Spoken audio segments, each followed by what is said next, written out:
many people went to that nightclub anyway. There were two sides. They say whoever is who, sit on the other side, where the prince normally sits.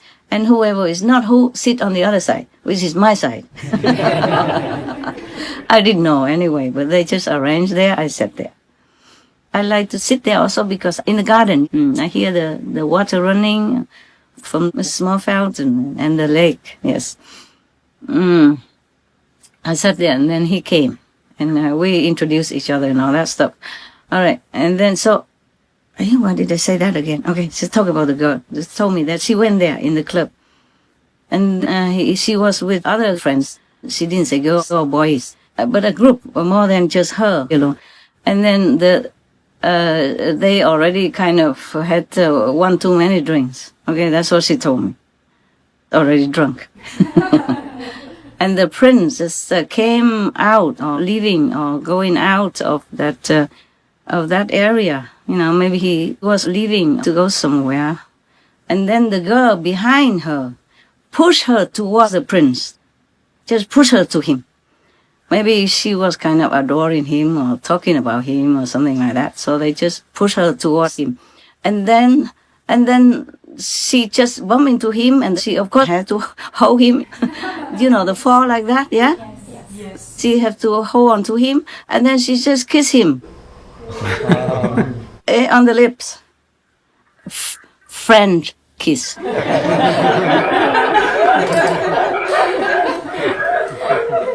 Real kiss. Not just on the lips, but you know where, right? Not just the lips, but something else behind the lips as well. French kiss. Well, they were friends. They don't mess about. When they kiss, they really kiss. All opened.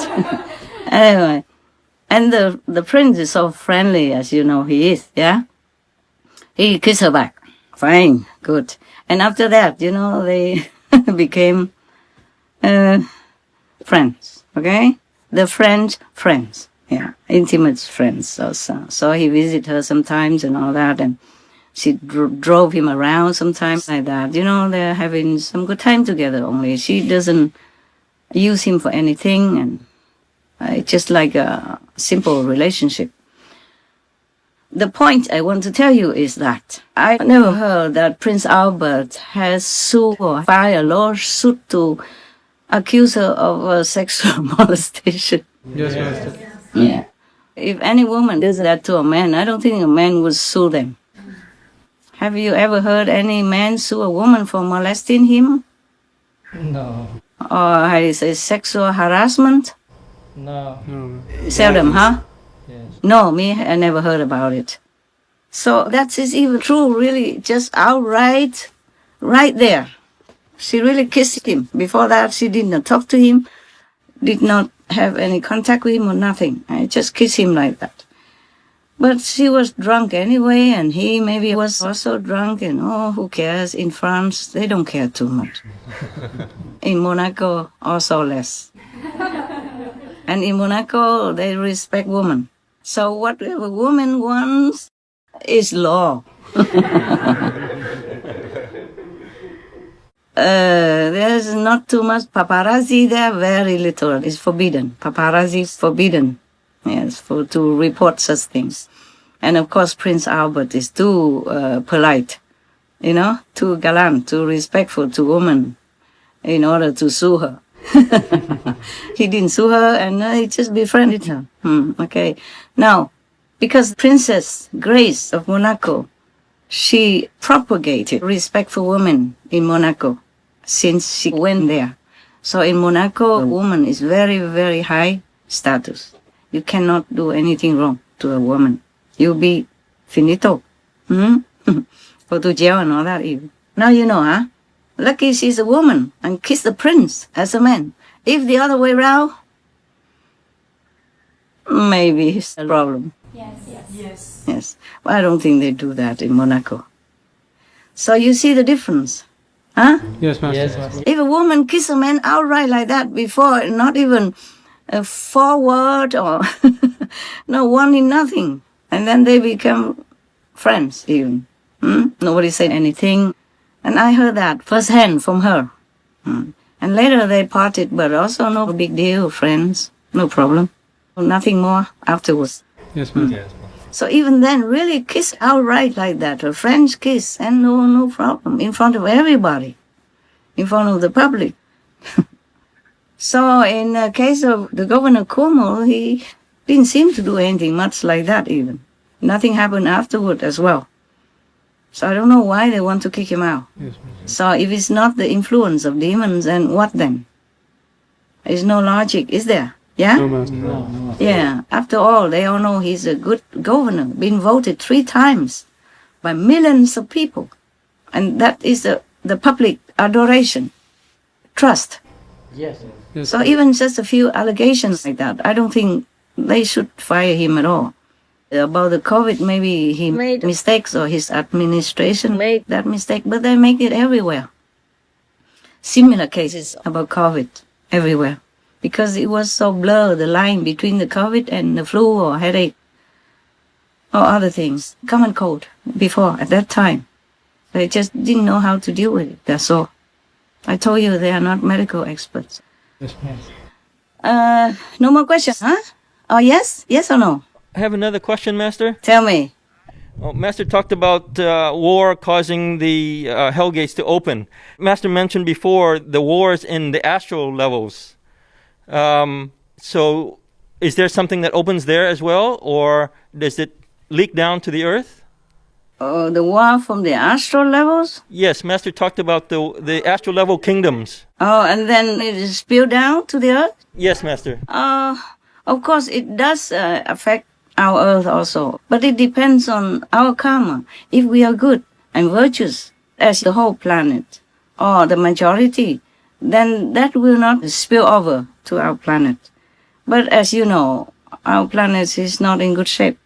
People are not in good moral stability. So, of course, whatever happens in the astral level will spill over to our planet, to our world. Because if the hell people get more land and inch up in more the lower heaven, then that lower heaven will also lose some power. It's not just the territory, it's the power they lose.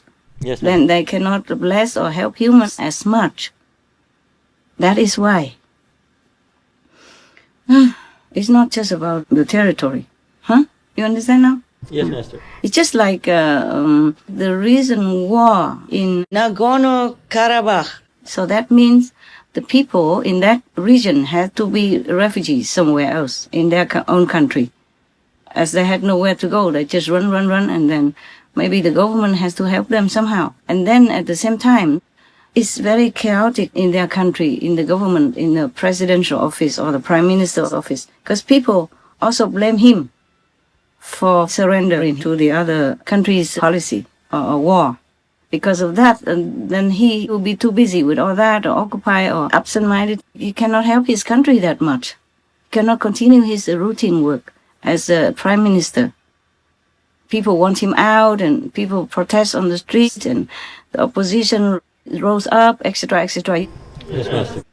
And then the people who are refugees may not be able to be helped as efficiently or sufficiently as if the prime minister office has no problems, like they had recently after the war, because the prime minister ordered the surrender because he was concerned about the soldiers' deaths. Too many deaths already, just in a few weeks.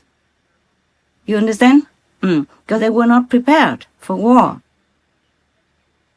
The other countries just attacked them. They were not prepared. The Armenia is not like the richest country in Europe or in the world, and they normally had peace for all this time.